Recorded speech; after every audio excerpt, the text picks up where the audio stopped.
কচু আমাদের দেশে একটি গুরুত্বপূর্ণ ফসল। আজ আমরা দেখব এই কচু চাষের পদ্ধতি, কচু চাষের উপকারিতা এবং কচু চাষের বিভিন্ন দিক নির্দেশনা।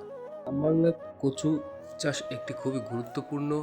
এটি শুধু স্বাদের জন্য নয়, কচুর শাক, কচুর মুখী, কচুর লতি অত্যন্ত গুরুত্বপূর্ণ পুষ্টিতে গুরুত্বপূর্ণ ভূমিকা পালন করে থাকে। এই কচু শাকে রয়েছে নানা ধরনের ভিটামিন, মিনারেল এবং খনিজ।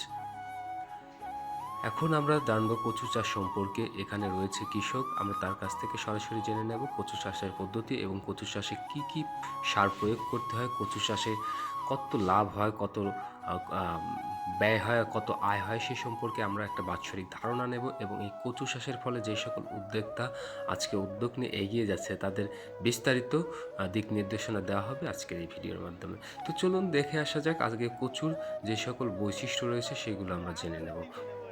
প্রথমত একটি কচু কিনে আনতে হয় বিভিন্ন জায়গা থেকে।